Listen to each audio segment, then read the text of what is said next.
በስመ አብ ወወልድ ወመንፈስ ቅዱስ አሐዱ አምላክ አሜን።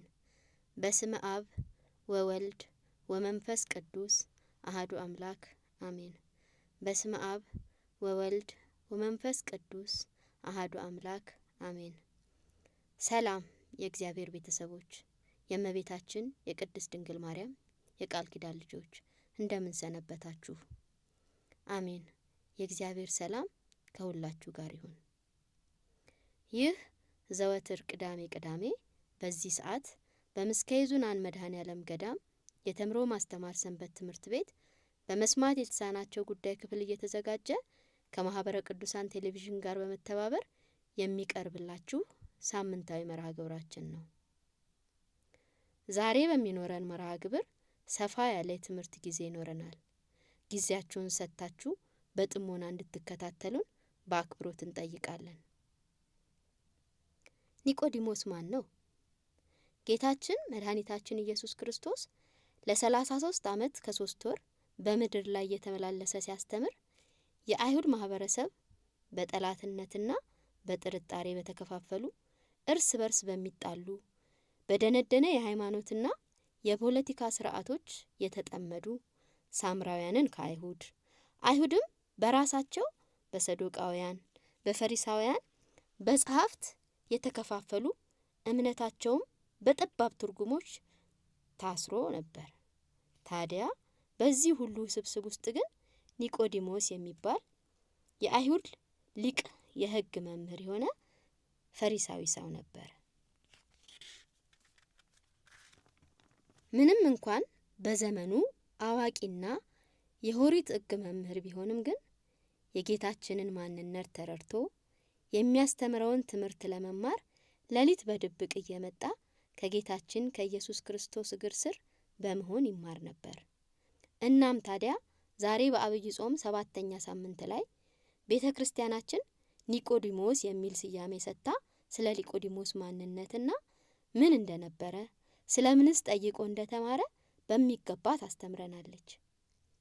እኛም ይህንን መሰረት አድርገን ለዛሬ ኒቆዲሞስን በተመለከተ መምህራችን ቀሲስ ተስፋዬ ፍቃዱ ወደሚያስተምሩን ትምህርት ወስዳችኋለሁ። ለመምህራችን ተናጋሪ አንደበትን ያድልልን። ወደ መምህራችን።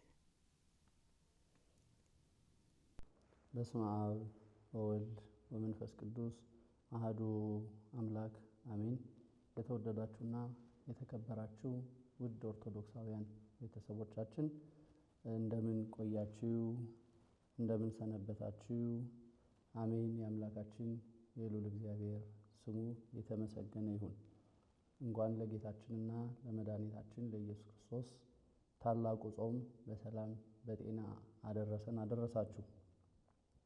እንግዲህ እንደ እግዚአብሔር ቅዱስ ፈቃድ እንደ እግዚአብሔር ቸርነት እግዚአብሔር አምላካችን ያለፈውን ዘመን አሳልፎ ያለፈውን ጊዜ አሳልፎ በእድሜያችን ላይ ችን ቀን ጨምሮ የበዓሉ የጾሙ በረከት ተሳታፊዎች እንድንሆን አድርጎናል።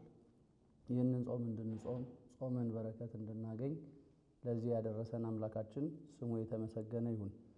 ለዛሬው የምንማማርበት የትምህርታችን ርዕስ በዚህ በዮሐንስ ወንጌል ምዕራፍ 3 ቁጥር 5 ላይ ማንም ሰው ከውሃና ከመንፈስ ቅዱስ ካልተወለደ በቀር የእግዚአብሔርን መንግሥት ሊያይ አይችልም።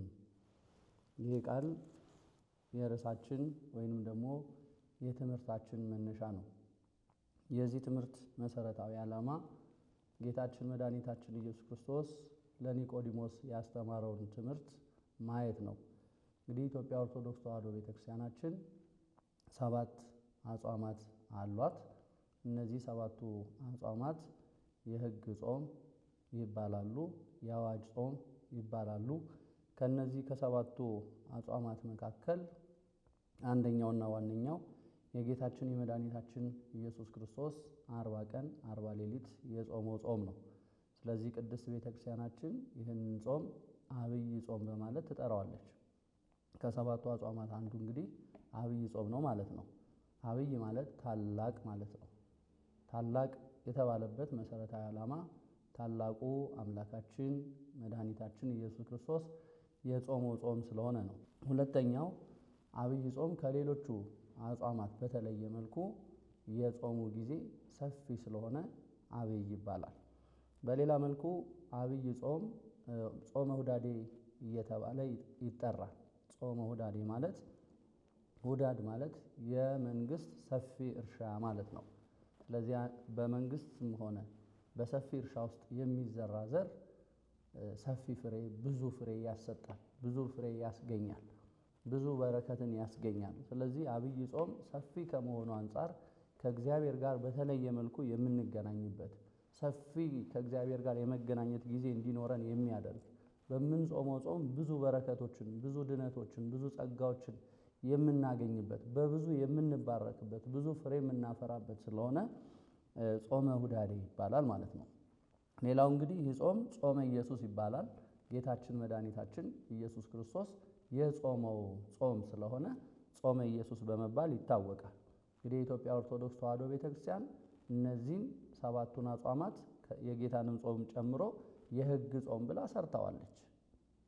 እንግዲህ ይህንን የሕግ ጾም ካልን ሌሎች አጽዋማት እንዳሉ ደግሞ ያሳያል። አጽዋማት የሕግ ጾም አለ፣ የፈቃድ ጾም አለ፣ የንስሐ ጾም አለ። ስለዚህ የፈቃድን በፈቃድ የምንጾመው ነው። የሕግ ጾም ደግሞ በአዋጅ የምንጾመው ነው። የንስሐ ጾም ደግሞ ከንስሐ አባቶቻችን ጋር ተነጋግረን ንስሐ አባቶቻችን በሚሰጡን ቀኖና መሰረት የምንጾመው ጾም የንስሐ ጾም ይባላል። ስለዚህ አሁን የያዝነው የአዋጅ የሕግ ጾም ይባላል ማለት ነው። ይህንን ጾም ስናነሳ የኢትዮጵያ ኦርቶዶክስ ተዋሕዶ ቤተክርስቲያናችን እንደ ቅዱስ ያሬድ አስተምሮ እንደ ቅዱስ ያሬድ ዝማሬ እግዚአብሔር አምላካችንን ቸርነቱን፣ ደግነቱን፣ በጎነቱን፣ ፈዋሽነቱን፣ አዳኝነቱን እንድናውቅ ምሕረቱን እንድናስበው የእግዚአብሔርን ሥራ የእግዚአብሔርን ቸርነት በደንብ እንድንረዳ ለአብይ ጾም ሳምንታት ስያሜ ሰይማለች። እንዲህ ከዚህ በፊት እንደተማራችሁት የመጀመሪያው ሳምንት እሁድ ዘወረደ ይባላል። ሁለተኛው ቅድስት ይባላል። ሶስተኛው ሳምንት ምኩራብ ይባላል። አራተኛው ሳምንት መጻጉዕ ይባላል። አምስተኛው ደብረ ዘይት፣ ስድስተኛው ገብርኄር፣ ከዚያ ደግሞ ኒቆዲሞስ ይባላል። ስለዚህ አሁን ይሄኛው የያዝነው ሳምንት ስለ ኒቆዲሞስ የምንማማርበት ጌታችን መድኃኒታችን ኢየሱስ ክርስቶስ ከኒቆዲሞስ ጋር የተነጋገረበትን ለኒቆዲሞስ ያስተማረውን ትምህርት የኒቆዲሞስን ሕይወት የምናይበት ነው። ስለዚህ ይሄ ሳምንት ኒቆዲሞስ ይባላል። እንግዲህ ኒቆዲሞስ እዚህ በወንጌል ላይ እንደምናነበው የዮሐንስ ወንጌል ምዕራፍ 3 ከቁጥር 1 ጀምሮ ስናነበው እንዲህ ይላል። ከፈሪሳውያን ወገን የሆነ የአይሁድ አለቃ ኒቆዲሞስ የተባለ አንድ ሰው ነበረ። የማን አለቃ? የአይሁድ አለቃ። ስለዚህ ኒቆዲሞስ አለቃ ነው ማለት ነው። እርሱም በሌሊት ወደ ጌታችን ኢየሱስ ክርስቶስ መጥቶ እንዲህ አለው፣ መምህር ሆይ ልታስተምር ከእግዚአብሔር ዘንድ እንደመጣ እናውቃለን። እግዚአብሔር ከእርሱ ጋር ከሆነ በቀር አንተ የምታደርገውን ይህን ታምራት ሊያደርግ የሚችል አንድም ሰው የለምና። ጌታችን መልሶ እንዲህ አለው ኒቆዲሞስን፣ እውነት እውነት እልሃለሁ ዳግመኛ ያልተወለደ ሰው የእግዚአብሔር መንግሥት ለማየት አይችልም። ኒቆዲሞስም ሰው ከሸመገለ ዳግመኛ መወለድ እንደምን ይችላል? ዳግመኛ ይወለድ ዘንድ ወደ እናቱ ማኅፀን ተመልሶ መግባት ይችላልን? አለው። ጌታችን ኢየሱስም መልሶ እንዲህ አለው፣ እውነት እውነት እልሃለሁ ዳግመኛ ከውሃና ከመንፈስ ቅዱስ ያልተወለደ ሰው ወደ እግዚአብሔር መንግሥት ሊገባ አይችልም። ዳግመኛ ከውሃና ከመንፈስ ቅዱስ ያልተወለደ ወደ እግዚአብሔር መንግሥት ሊገባ አይችልም። ስለዚህ ኒቆዲሞስ ወንጌሉ እዚህ ላይ ይገልጠዋል። በትርጓሜ መጽሐፋችን ላይ ኒቆዲሞስ ማን ነው? አሁን ቤተ ክርስቲያናችን ኒቆዲሞስ የሚለውን ስያሜ ለዚህ ሳምንት ስትሰጥ ቅዱስ ያሬድ ይህንን ሳምንት ሲሰይመው ስለ ኒቆዲሞስ ሕይወት እንድናውቅ ከኒቆዲሞስ ሕይወት የምንማረው ነገር ስላለ በኒቆዲሞስና በኢየሱስ ክርስቶስ መካከል የነበረ ግንኙነት የትምህርት ግንኙነት በኒቆዲሞስና በኢየሱስ ክርስቶስ መካከል የነበረ የሕይወት ቆይታ ስለነበር ከዚያ እንድንረዳ ነው። እንግዲህ ከዚህ ቃል የምንረዳው ቃሉን የተናገረው ማንም ሰው ከውሃና ከመንፈስ ቅዱስ ካልተወለደ በቀር መንግሥተ ሰማያትን ሊወርስ አይችልም ያለው ጌታችን መድኃኒታችን ኢየሱስ ክርስቶስ ነው። ይህንን ቃል የተናገረው ለኒቆዲሞስ ነው። ኒቆዲሞስ የአይሁድ አለቃ፣ የአይሁድ መምህር፣ ባለጸጋ የነበረ ሰው፣ በእድሜ ደግሞ የከበረ የነበረ ታላቅ ሰው ነበር ይላል የቤተ ክርስቲያናችን ትርጓሜ መጽሐፍ። ስለዚህ ኒቆዲሞስ የአይሁድ መምህር ነው፣ የአይሁድ አለቃ ነው፣ ባለስልጣን ነው፣ በእድሜ ደግሞ የከበረ ነው። የተለያዩ ጸጋዎች፣ የተለያዩ ሀብቶች ያሉት እጅግ የከበረ ሰው ነበረ። ኒቆዲሞስ ልዩ የሚያደርገው ግን ሀብቱ፣ ጸጋው፣ ዕውቀቱ፣ ስልጣኑ አይደለም። ኒቆዲሞስ ይህንን ስልጣን ይዞ የተማረ ሰው ሆኖ ባለጸጋ ሆኖ ይህ ሁሉ ሀብት እያለው ሌሊት እየሄደ ከክርስቶስ እግር ስር ቁጭ ብሎ ቃሉን ይሰማ ነበር። እንግዲህ ተመልከቱ፣ ኒቆዲሞስ መምህር ነው፣ የሚያስተምር ነው። የአይሁድን ትምህርት የሚያስተምር፣ የአይሁድን ነገር የሚናገር፣ ያልተማሩትን የሚያስተምር፣ ያላወቁትን የሚያሳውቅ፣ ያልተረዱትን የሚያስረዳ፣ የተጠየቀውን የሚመልስ መምህር እንዲሁም ደግሞ አለቃ ነው። ይሄ ጸጋ ያለው ኒቆዲሞስ ኢየሱስ ክርስቶስ ከሰማየ ሰማያት ወርዶ ከእመቤታችን ከድንግል ማርያም ተወልዶ በዚህ ምድር በመጣበት ሰዓት ላይ ከሱ የሚበልጥ መምህር፣ የጥበብ ባለቤት፣ የእውቀት ባለቤት፣ የሚስጥር ባለቤት፣ እውቀቱ የባህሪ ጥበቡ የባህሪ የሆነ አምላክ እንደመጣ ስላወቀ ስለተረዳ ወደ ጌታችን መድኃኒታችን ኢየሱስ ክርስቶስ ሊማር ሄደ። እንግዲህ እንደነገርኳችሁ ኒቆዲሞስ 4 ታላላቅ ጸጋዎች ነው ያለው። የመጀመሪያው የአይሁድ አለቃ ነው፣ ባለስልጣን ማለት ነው፣ ሹም ማለት ነው። ሁለተኛው የአይሁድ መምህር ነው፣ የተማረ ሰው ነው፣ አዋቂ ነው። ሶስተኛው ደግሞ ባለሀብት ነው ይሉታል አባቶቻችን፣ ባለጸጋ፣ በቤቱ ሁሉ የሞላለት ሁሉ የተስተካከለለት ነው። የሚገርመው ነገር ኒቆዲሞስን ይሄ ሁሉ ጸጋ ያለው ቀን ቀን ያልተማሩትን ሲያስተምር፣ ህዝቡን ሲያስተዳድር፣ ህዝቡን ሲመራ ይውልና ማታ ማታ ወደ ክርስቶስ ሄዶ የእግዚአብሔርን ቃል ይማራል። ሰው ስልጣን ቢኖረው፣ ዕውቀት ቢኖረው፣ በእድሜ በለጸገ ቢሆን፣ ባይለጸጋ ቢሆን፣ እግዚአብሔር ከሱ ጋር ከሌለ፣ እግዚአብሔርን ካላወቀ፣ ከእግዚአብሔር ጋር ካልኖረ፣ በእግዚአብሔር መንገድ ካልተጓዘ ዕውቀት ብቻውን፣ ስልጣን ብቻውን፣ ሀብት ብቻውን፣ እድሜ ብቻውን እግዚአብሔርን እንድናውቅ የእግዚአብሔርን መንግስት እንድንወርስ አያደርገንም። ኒቆዲሞስ ግን ይሄንን ይዞ ወደ ጌታችን ሄደና ከጌታችን እግር ስር ቁጭ ብሎ መማር ጀመረ። የቃሉን ትምህርት መስማት ጀመረ። በትህትና ራሱን ዝቅ አድርጎ እኔ ባለስልጣን ሆኜ፣ እኔ ባለጸጋ ሆኜ፣ የተማርኩ ሆኜ እንዴት ሄጄ እማራለሁ ሰው ምን ይለኛል ሳይል ወደ ጌታ ሄዶ ይማር ነበረ።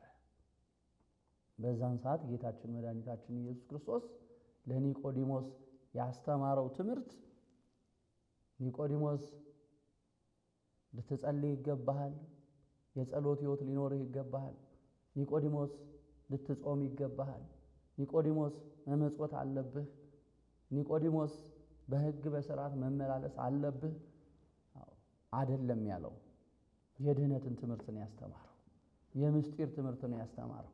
የሕይወት ትምህርት ነው ያስተማረው። ምንድን ያለው? ዳግመኛ ልትወለድ ይገባሃል። ዳግመኛ ያልተወለደ የእግዚአብሔርን መንግስት አያይም። ሰው በሀብቱ መንግስተ ሰማያትን አይወርስም እያለው ነው። ሰው በስልጣን ብዛት፣ በሀብት ብዛት፣ በእውቀት ብዛት፣ በእድሜ ስለበለጸገ፣ በሰው ዘንድ ስለከበረ፣ በሰው ዘንድ ስለተወደደ፣ እውቅናን ስላገኘ መንግስተ ሰማያትን አይወርስም።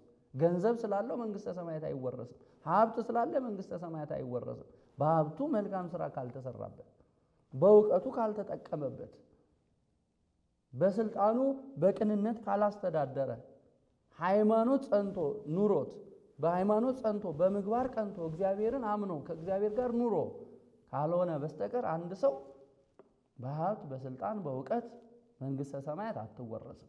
የመጀመሪያው የድነት ምስጢር ጥምቀት እንደሆነ ሊያስረዳው ስለፈለገ ኒቆዲሞስ አዋቂ ነኝ ብሎ ባለስልጣን ነኝ ብሎ በሀብቱ በእውቀቱ ብቻ እንዳይኖር የድነትን ምስጢር መፈጸም እንዳለበት ሲያስረግጥለት ምን አለ?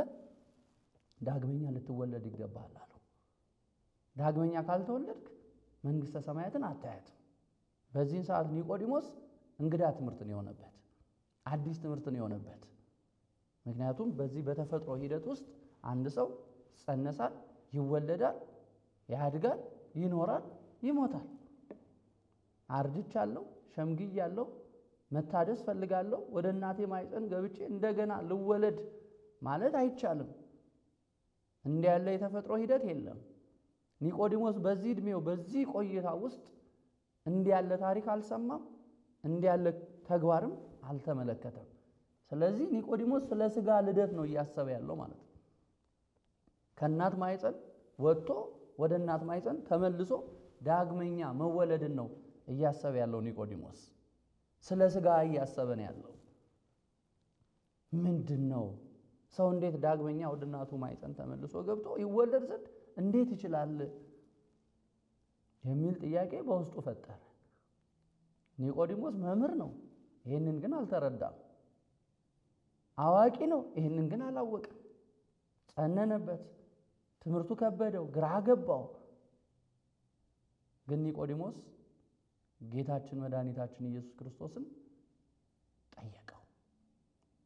ጠየቀው። ምን ብሎ? ጌታ ሆይ፣ መምህር ሆይ፣ ሰው ካረጀና ከሸመገለ በኋላ ወደ እናቱ ማኅፀን ተመልሶ ገብቶ ይወለድ ዘንድ እንዴት ይችላል? ምን ማለቱ ነው ኒቆዲሞስ? እኔ አርጅቻለሁኝ፣ ሸምግያለሁኝ፣ ዳግመኛ ወደ እናቴ ማኅፀን ተመልሼ ገብቼ መወለድ እችላለሁ ወይ? ሰው እንዴት ወደ እናቱ ማኅፀን ይገባል? እኔ እኮ አርጅቻለሁ፣ እኔ እኮ ሸምግያለሁ፣ ከሞት አፋፍ ላይ ነኝ ያለሁት፣ ልጥ ተርሷል፣ መቃብር ተምሷል፣ ሞቴን ነው እየተጠባበቅኩ ያለሁት። እንዴት ነው ሰው ወደ እናቱ ማኅፀን ተመልሶ ገብቶ መወለድ ይችላልን? ብሎ ኒቆዲሞስ ጥያቄ ጠየቀ። ያን ጊዜ ነው ጌታችን ኢየሱስ ክርስቶስ መልሶ እንዲህ አለው፣ እውነት እውነት እልሃለሁ ዳግመኛ ከውሃና ከመንፈስ ቅዱስ ያልተወለደ ሰው ወደ መንግሥተ ሰማያት ሊገባ አይችልም። ከሥጋ የተወለደ ሥጋ ነው፣ ከመንፈስ ቅዱስ የተወለደ ግን መንፈስ ነው አለው። አንተ እያሰብክ ያለው ስለ ሥጋ ልደት ነው፣ እኔ እየነገርኩ ያለሁት ደግሞ ስለ መንፈስ ልደት ነው። አንተ እያሰብክ ያለው ስለ ጊዜያዊው ልደት ነው፣ እኔ ደግሞ እየነገርኩ ያለሁት ስለ ዘላለማዊ ልደት ነው። አንተ ስለ ግዙፉ ልደት ነው የምታወራው፣ እኔ ስለ ረቂቁ ልደት ነው እየነገርኩ ያለሁት። አንተ በሥጋ ስለመወለድ ነው እያሰብክ ያለው፣ እኔ ደግሞ ከአብራ ከመንፈስ ቅዱስ ከማኅፀነ ዮርዳኖስ በጥምቀት ስለመወለድ ነው እየነገርኩ ያለሁት ብሎ ኒቆዲሞስን አስተማረው፣ ነገረው። ስለዚህ ዳግመኛ ልትወለድ ይገባሃል ያልኩ ከውሃና ከመንፈስ ቅዱስ ነው፣ ከሥጋ አይደለም። ከሥጋ የተወለደ ሥጋ ነው፣ ከመንፈስ የተወለደ ደግሞ መንፈስ ነው ብሎ አስተማረው። ስለዚህ ዳግመኛ ልትወለድ ይገባሃል ያልኩ ከውሃና ከመንፈስ ቅዱስ ነው። ምን ማለት ነው? ልትጠመቅ ይገባሃል ነው። ካልተጠመቅ መንግሥተ ሰማያትን አትወርስም፣ መንግሥተ ሰማያትን አታያትም፣ ልጅነትን አታገኝም፣ የዘላለም ሕይወት የለህም ብሎ ጌታ አስተማረው። እንግዲህ ከዚህ ቃል የምንረዳው እንደ ጌታችን ትምህርት እንደ አምላካችን ትምህርት የምንረዳው ሰው ሁለት ልደት አለው ማለት ነው። በተለይኛ ኦርቶዶክሳውያን ሁለት ልደት አለን። የመጀመሪያው ልደት ከሥጋ የምንወለደው ልደት ነው። ከአባት አብራ ከእናት ማኅፀን ዘርን ደምን ወስደን ተወልደን ሰው የምንሆንበት ያ የመጀመሪያ ልደት ይባላል። ጊዜያዊ ልደት ነው። ለምድር ላይ ለጊዜው የምንኖረው መጽሐፍ እንደሚለው የሰው ዕድሜው ቢበዛ 80 ነው። ብንኖር እስከ 80 ካለፈም እስከ 100 ልንኖር እንችላለን። ስለዚህ በሥጋ የምንወለደው ልደት በሥጋ የምናገኘው ልደት ጊዜያዊ ነው። በምድር በተፈጠርንባት ምድር የምንኖረው ለጊዜው ነው። ያ የምንኖርበት ጊዜ እኛ እናውቀውም እንጂ በእግዚአብሔር ዘንድ የተሰፈረ የተቆጠረ ነው። እግዚአብሔር እኔን ወደሱ የሚጠራበት ቀን አለ።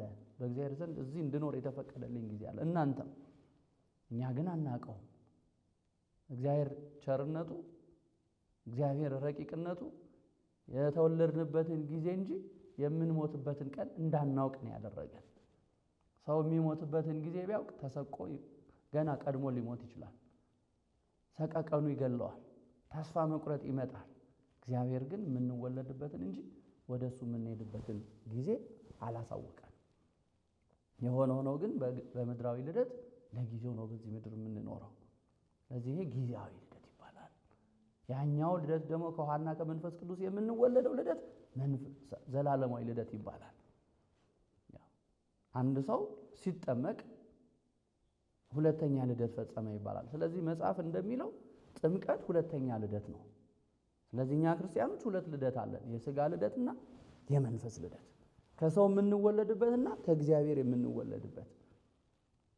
ስለዚህ ከዚህ የምንገነዘበው ሁለት ልደት እንዳለን ነው። አንደኛው ልደት እንዳልኳችሁ ጊዜያዊ ልደት ነው፣ የሥጋው ልደት። የመንፈሱ ልደት ደግሞ ከመንፈስ ቅዱስ ከአብራ ከመንፈስ ቅዱስ ከማኅፀነ ዮርዳኖስ በአብ በወልድ በመንፈስ ቅዱስም ተጠምቀን የምንወለደው ልደት ዘላለማዊ ልደት ነው።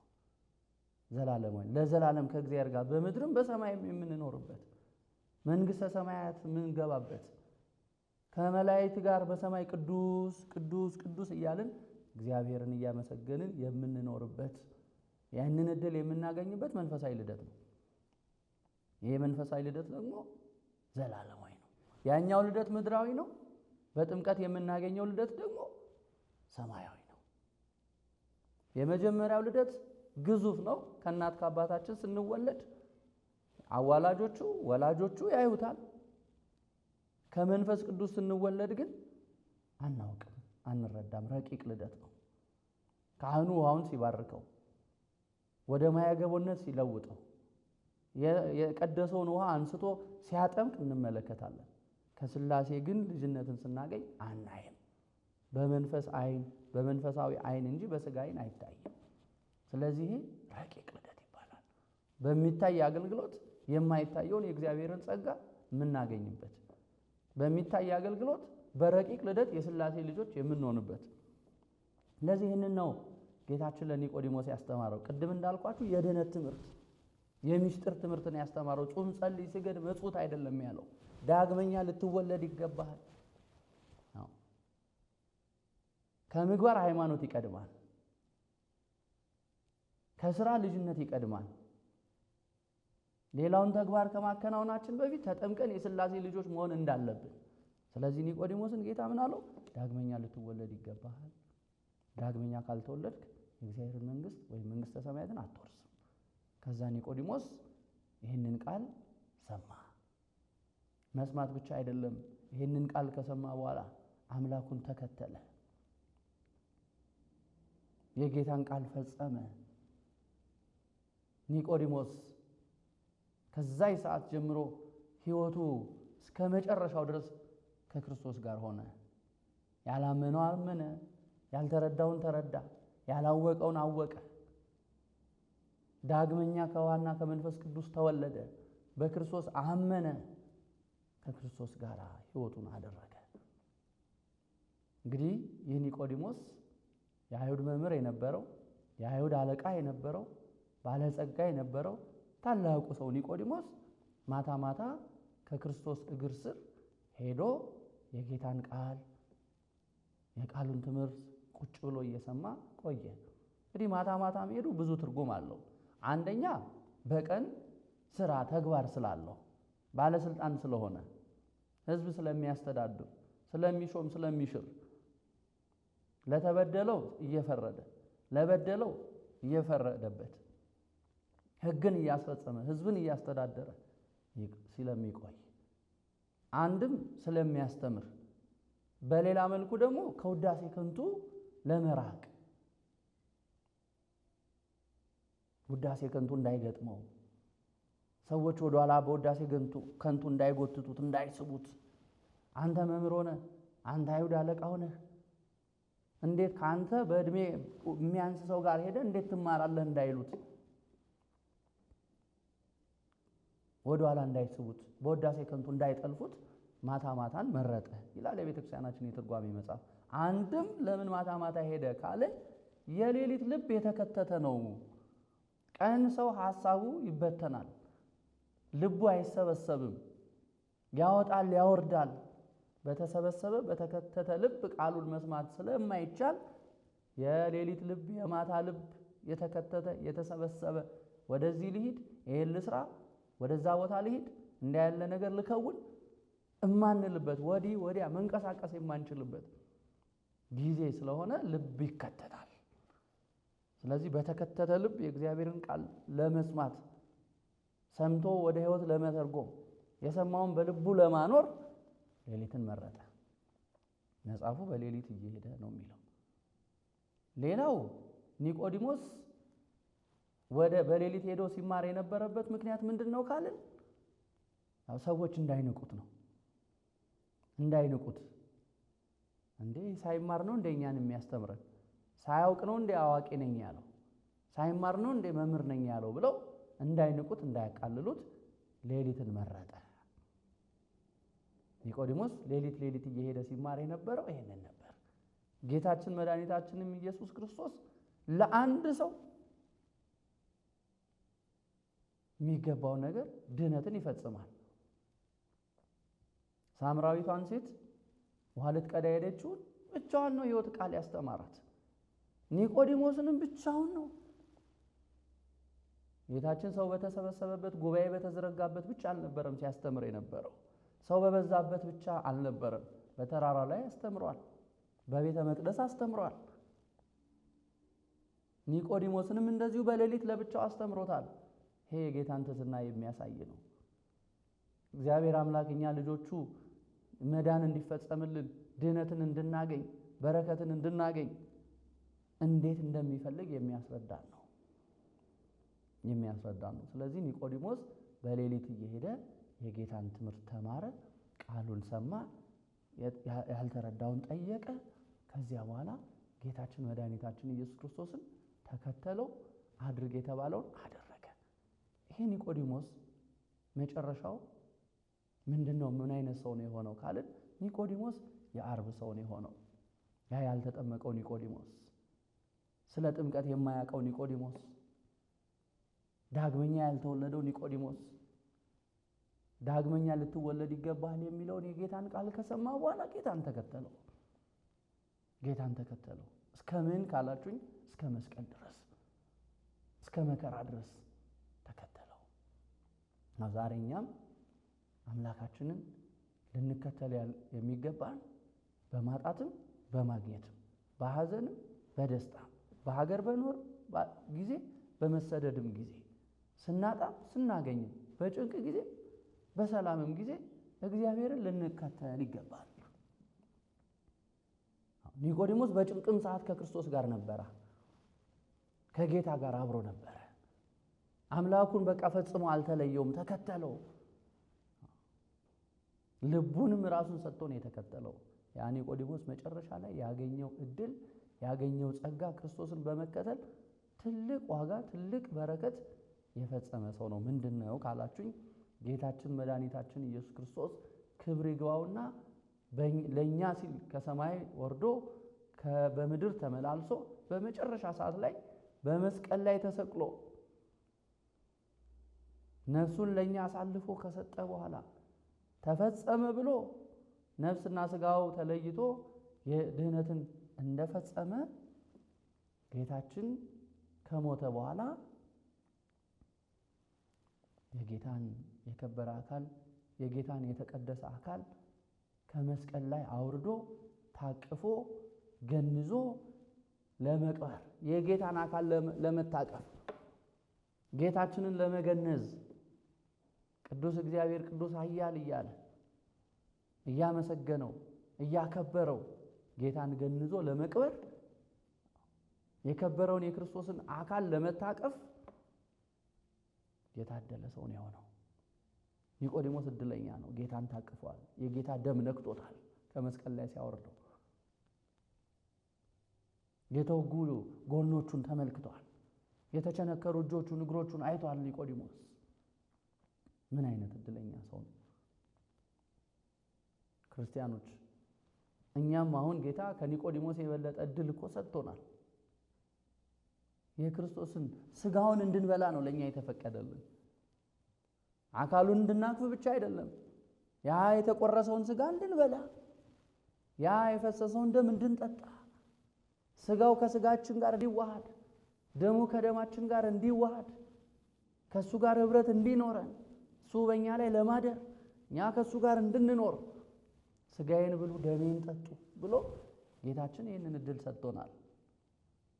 አሁን የኛ ድክመት ገና ነኝ፣ ለቁርባን አልበቃውም፣ ወጣት ነኝ፣ ልጅ ነኝ፣ ቤት መስርቼ ትዳር ይዤ ልጅ ወልጄ በዚህ ወጥቼ በዚህ ገብቼ ነግጄ አትርፌ እያልን ስለምንቆይ እንጂ ጌታችን ግን ለእኛ ለአዲስ ኪዳን ክርስቲያኖች ሥጋዬን ብሉ ደሜን ጠጡ፣ ሥጋዬን ከበላችሁ ደሜን ከጠጣችሁ የዘላለም ሕይወት አላችሁ፣ እኔ በእናንተ አድራለሁ፣ እናንተም ከኔ ጋር ትኖራላችሁ። ይህን እድል ሰጥቶናል።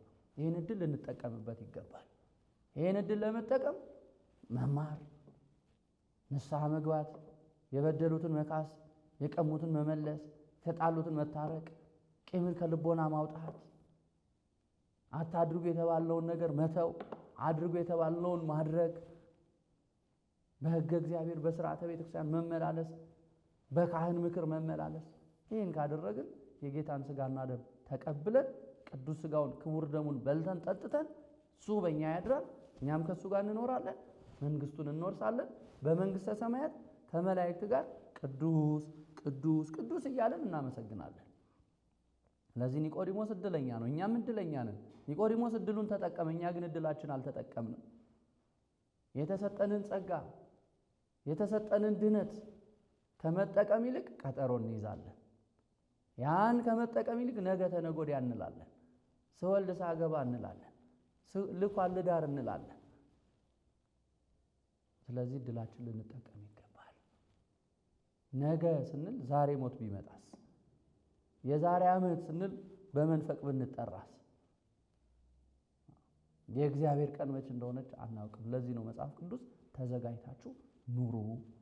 ተዘጋጅታችሁ ኑሩ ማለት አሁን እንደነገርኳችሁ ንስሐ ገብተን የበደልነውን ክሰን የቀማነውን መልሰን የተጣላነውን ታርቀን ከቂም ከበቀል ከጥላቻ ከአድመኝነት ከዘረኝነት ርቀን በንስሐ ሳሙና ታጥበን ሥጋውን ደሙን ተቀብለን ጠዋት ለኪዳን ቀን ለቅዳሴ ማታ ለጉባኤ በቤተ እግዚአብሔር እየተመላለስን እያመለክን በሕጉ በሥርዓቱ እየተመላለስን መኖር ነው የሚጠበቅብን።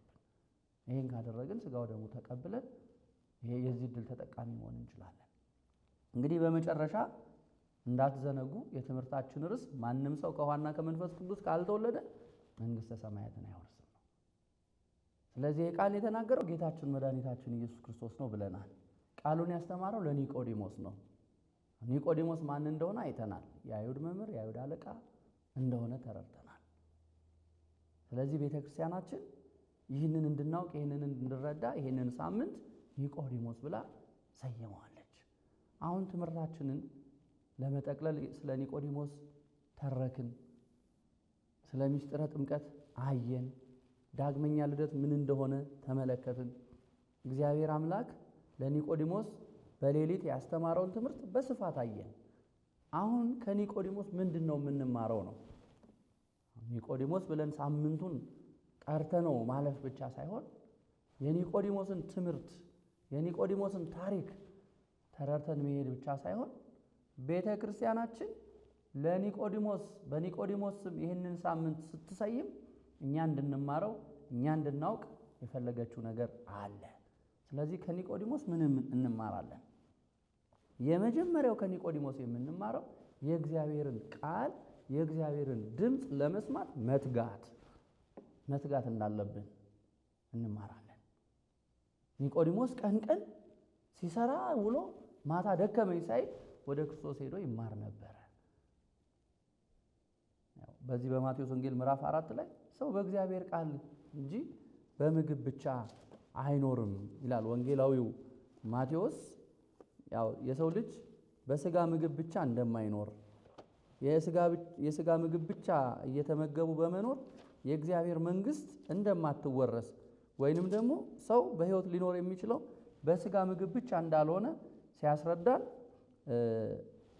ስለ ጌታ ስለ ጾም ከተናገረ በኋላ ጌታችን ኢየሱስ መልሶ ሰው የሚኖረው ከእግዚአብሔር አፍ በሚወጣው ቃል ሁሉ እንጂ በእንጀራ ብቻ አይደለም ብሎ ተጽፏል ብሎ ጌታችን ተናግሯል። የማቴዎስ ወንጌል ምዕራፍ 4 ቁጥር 4 ላይ ስናነበው፣ ስለዚህ የሰው ልጅ ሁሉ ባለስልጣንም ቢሆን የተማረም ቢሆን ታዋቂም ቢሆን ባለጸጋም ቢሆን በቤቱ ሁሉ ነገር የሞላለት ቢሆን የእግዚአብሔርን ቃል መመገብ የእግዚአብሔርን ቃል መማር ያስፈልጋል። ለምን? ሰው በእንጀራ ብቻ አይኖርም። የሥጋ ምግብ እንዳለ ሁሉ የነፍስ ምግብም አለ። የነፍስ ምግብ አለ። የነፍስ ምግቧ ቃለ እግዚአብሔር ነው። የነፍስ ምግቧ ኪዳኑ ነው። የነፍስ ምግቧ ቅዳሴው ነው። የነፍስ ምግቧ ንስሐው ነው። ምጽዋቱ፣ አስራቱ ይሄ የነፍስ ምግብ ነው። ማይሌቱ፣ ቅዳሴው የነፍስ ምግብ ነው።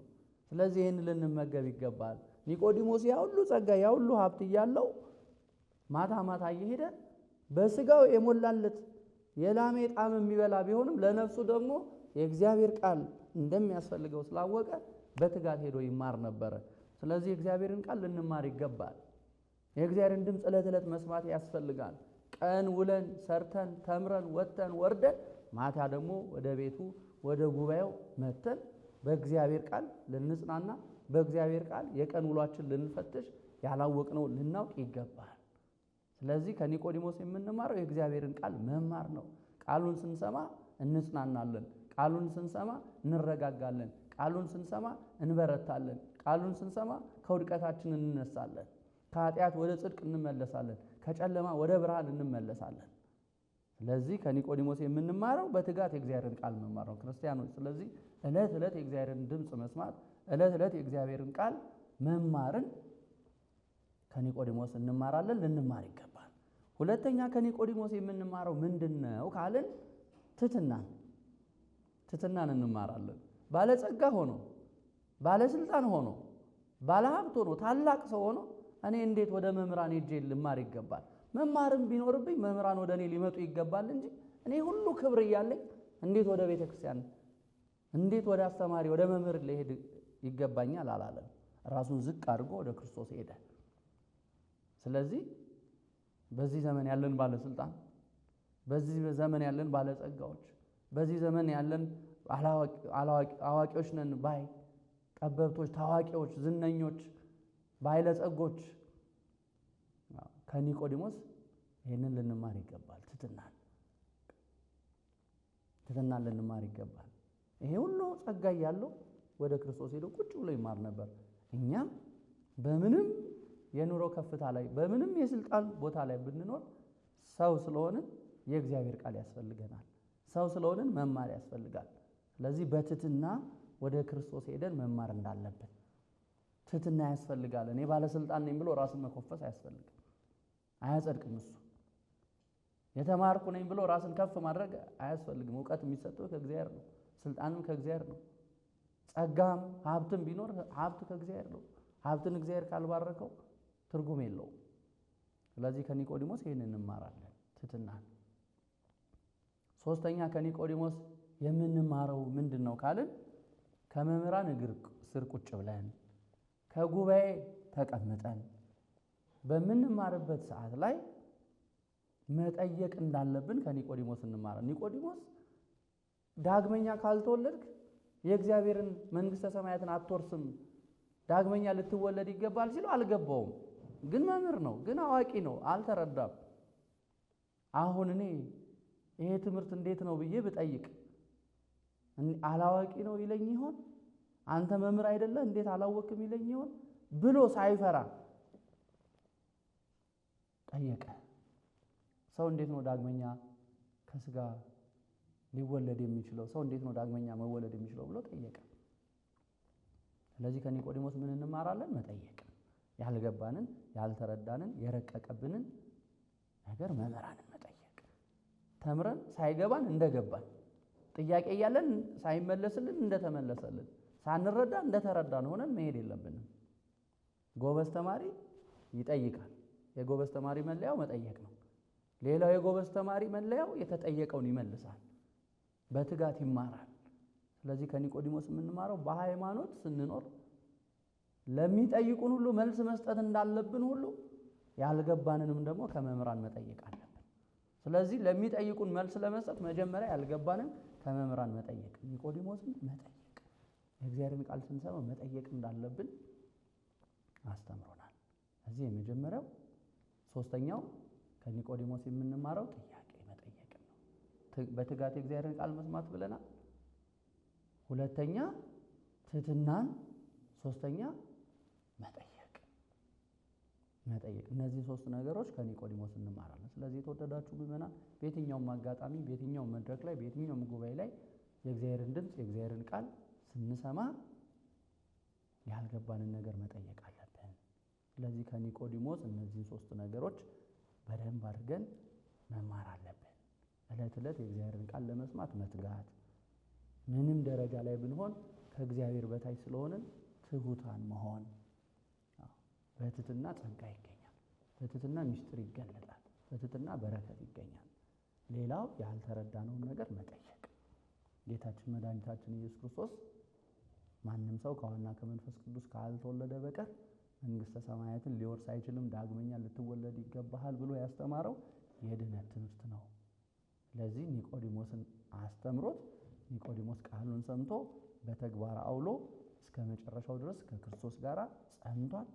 እስከ መስቀል ድረስ ታምኗል። እስከ መስቀል ድረስ አብሮ ኖሯል። ከዛም የሕይወቱ ፍጻሜ ድረስ እሱም በማመን የጸና ታላቅ ሰው ሆኗል ማለት ነው። ስለዚህ እኔም እናንተም በ40ና በ80 ቀናችን ከውሃና ከመንፈስ ቅዱስ ተወልደናል። ሃይማኖት ተቀብለናል። ልጅነትን አግኝተናል። የመንፈስ ቅዱስ ማደሪያዎች ሆነናል። አሁን ከኛ ምን ይጠበቃል? በሃይማኖት ጸንተን በምግባር ቀንተን መኖር። እንደ ኒቆዲሞስ እስከ መጨረሻው ድረስ መታመን።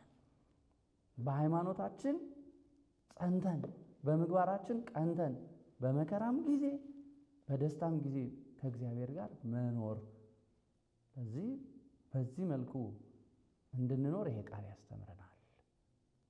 ለዚህ ሁላችንም በሃይማኖት ጸንተን በምግባር ቀንተን ንስሐ ያልገባን ንስሐ ገብተን ንስሐ የገባን ቅዱስ ሥጋውን ክቡር ደሙን ተቀብለን የእግዚአብሔር መንግሥቱን እንድንወርስ እግዚአብሔር አምላካችን ይፍቀድልን። የአባቶቻችን በረከታቸው፣ ድል የማትነሳ ረድኤታቸው፣ ጥርጥር የሌለባት ተዋህዶ ሃይማኖታቸው ከሁላችን ጋር ለዘላለም ጸንታ ትኑር። ወስብሐት ለእግዚአብሔር። ይቆየን። መምህራችን ቃለ ሕይወት ያሰማልን፣ እኛንም በሰማነው ቃል ተጠቃሚ ያድርገን። ለመምህራችን ቃለ ሕይወት ያሰማልን፣ እኛም በተማርነው ቃል 30፣ 60፣ 100 ያማረ ፍሬ እንድናፈራ ይርዳን። አሜን። እንግዲህ ለዛሬ ያዘጋጀንላችሁን መርሃ ግብር በዚሁ ጨርሰናል። ለሳምንት ቸር ይግጠመን እያልን እንሰናበታችኋለን። ወስብሐት ለእግዚአብሔር ወለወላዲቱ ድንግል ወለመስቀሉ ክቡር ለዓለም ዓለም አሜን።